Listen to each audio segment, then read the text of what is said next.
Olá, eu sou o professor Sandro Valérios e bem-vindo a mais uma aula de lógica de programação. Nós vimos na última aula a estrutura de repetição para-fim-para, que controla a repetição de uma forma numérica, com contadores numéricos. Agora nós vamos conhecer outras duas estruturas de repetição também muito comuns em linguagem de programação, que é a enquanto, fim enquanto e repita até faz. Para facilitar, a gente vai chamar de estrutura de repetição enquanto e a estrutura de repetição repita. Vamos lá então. As estruturas enquanto e repita têm basicamente a mesma ideia. Manter um laço de repetição dependendo de uma condição. Ao contrário da estrutura para-fim-para, que tinha um contador, agora a gente pode até ter, mas não precisa ser um contador, pode ser qualquer outro elemento que rompa esse laço. A condição que limita o laço de repetição é uma condição lógica do tipo verdadeiro ou falso, e elas apenas diferenciam na posição onde localiza essa condição, uma no começo e outra no final, e pelo valor verdadeiro ou falso que mantém o laço ou rompe o laço de repetição. A repetição enquanto é também chamado de repetição a priori, porque a condição que mantém o laço de repetição se localiza antes das instruções dentro do laço. O que significa que essa repetição pode nem mesmo acontecer se ela já iniciar com um valor falso. E a condição que mantém o laço funcionando, ela precisa ser verdadeira. Por isso que ela chama enquanto. Enquanto a condição for verdadeira, faça a repetição. Mas como ela é a priori, se essa condição for falsa, antes da primeira repetição ser executada, o sistema pode nem mesmo executar as instruções dentro do laço. E essa é uma característica do tipo de repetição enquanto. A estrutura repita é também chamado a posteriori. Por quê? Porque ela executa uma sequência de instruções e só no final ela vai verificar a condição do laço. A condição lógica verdadeira é necessária para romper o laço. Então, ao contrário do enquanto, se a condição for falsa, a repetição acontece mais uma vez, até que ela seja verdadeira. Quando a condição for atendida, ou seja, o resultado lógico for verdadeiro, rompe-se o laço. E como é uma repetição a posteriori, ou seja, ela só checa a condição no final do laço, ainda que seja verdadeira essa condição para romper o laço já na primeira vez, significa que pelo menos uma vez todas as instruções dentro do laço são realizadas. Resumindo, a estrutura enquanto testa antes do laço e a condição verdadeira mantém o laço em loop. Já a estrutura repita testa no final do laço e a condição verdadeira para a repetição.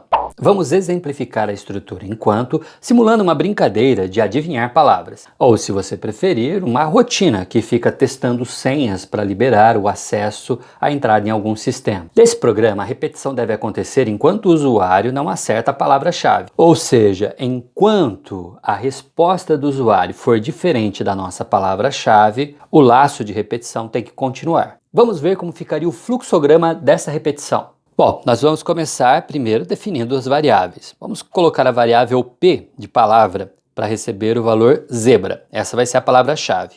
E R vai receber espaços em branco. E aqui já está o controle nosso da repetição. P diferente de R. Ou seja, enquanto P for diferente de R, faça a repetição. Note que a condição é enquanto P diferente de R. Ou seja, enquanto a palavra que nós temos já armazenada for diferente de R, que é a resposta do usuário. Então, se for verdadeiro, a gente começa a repetição. Note que eu já coloquei P diferente de R, porque senão a gente nem entraria na estrutura. E a primeira instrução dentro do laço é escrever na tela, me conte seu palpite. Então, nós estamos pedindo para o usuário para a gente saber qual é a tentativa de palavra-chave dele. E nós vamos então agora usar um novo diagrama. Esse diagrama representa a leitura de uma variável que vai ser informada pelo usuário. Ou seja, nessa hora o computador para e nós ficamos esperando o usuário informar alguma coisa. Depois que o usuário responder R, nós voltamos para o início do laço enquanto. Vamos acompanhar agora a variável R dentro deste diagrama verde. Então vamos lá, R é diferente de P. Note que são diferentes. Espaço é diferente de zebra. Então nós entramos no laço. Vai mostrar na tela do usuário, me conte seu palpite. E aí então o computador vai esperar o usuário responder o valor de R. Ok, ele digitou pássaro. Então vamos voltar ao topo do loop e agora sim vamos testar a variável. Pássaro é diferente de zebra, ou seja, R, né, é diferente de P? Sim. Então a gente mantém o laço. Me conte seu palpite e agora vamos informar um novo valor. Rato. Rato é diferente de zebra? Sim, continua diferente, então ficamos dentro do laço. Novamente, me conte seu palpite e vamos esperar o novo valor e agora sim o usuário digitou zebra. E agora vamos testar. Zebra é diferente de zebra? Como zebra não é diferente de zebra, então a condição é falsa. Significa que saímos do laço. Agora que vimos o fluxograma desse algoritmo, vamos ver como ficaria o pseudocódigo. Esse pseudocódigo é exatamente o mesmo algoritmo do fluxograma que vimos. Olá, algoritmo, adivinha a palavra. Vamos começar com P. P recebe o valor zebra e R recebe o valor espaço. Enquanto P é diferente de R, faça. E então vamos escrever na tela. Escreva. Qual o seu palpite? E então, leia R. Encerramos com o fim enquanto. Então nós vamos fazer agora o teste de mesa, que significa que nós vamos simular o funcionamento dele passo a passo. Bom, vamos acompanhar então o resultado. P então vai receber zebra e R espaço. E o diagrama verde representa a variável R. P é diferente de R, faça. Como é diferente, escreva o seu palpite e leia R. Vamos ler e o usuário informou pássaro. Fim enquanto, o que significa que vamos remeter para o topo e testar a variável agora. Pássaro é diferente de zebra. Então, como isso é verdadeiro, nós vamos entrar no laço mais uma vez. Qual o seu palpite? Vamos ler a variável R, o usuário informou rato. E fim enquanto, o que significa voltamos para o topo. Rato diferente de zebra. Mais uma vez, escreva seu palpite e então leia R. E agora o usuário informou zebra. E fim enquanto. Novamente, vamos para o topo. Assim como no fluxograma, zebra não é diferente de zebra. Então significa que a condição é falsa. E por isso, saímos do laço.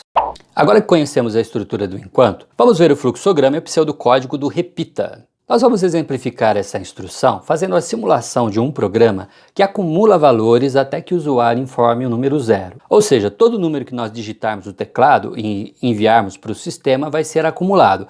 Na hora que o usuário informar o número zero, o programa para. Então vamos ver como ficaria o fluxograma desse programa. Bom, nós vamos iniciar agora com duas variáveis. T, a variável T de total vai receber zero e a variável N de número vai receber zero. Eu só vou deixar esse ponto marcado para você lembrar que a nossa repetição começa aqui, ok? Quando a gente passar por todas as instruções e fazer então a condição dessa repetição, é justamente para esse ponto que a gente volta. Bom, pode ver que a gente já está indo para a instrução direto. Digite um número, vamos informar o usuário, vamos ler a variável N e aqui nós vamos fazer uma totalização. Nessa instrução, a variável T de total está recebendo uma nova atribuição de valores, que é o quê? T, que é ela mesma, mais o valor digitado pelo usuário que está armazenado em N. Por isso que T recebe T mais N.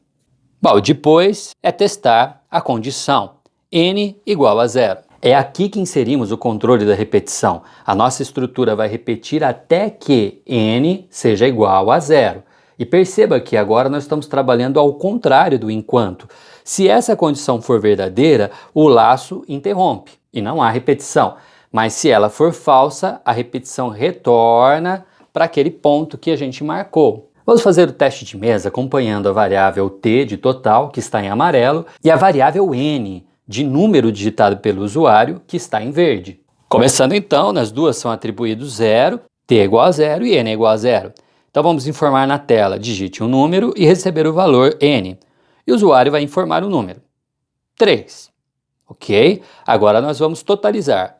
T recebe T mais N. Então T passa a valer 3. E agora sim, 3 é igual a zero? Não, isso é falso. Então repetimos. Informa na tela, digite um número, recebe o valor de N. Vamos acumular o valor de N em T.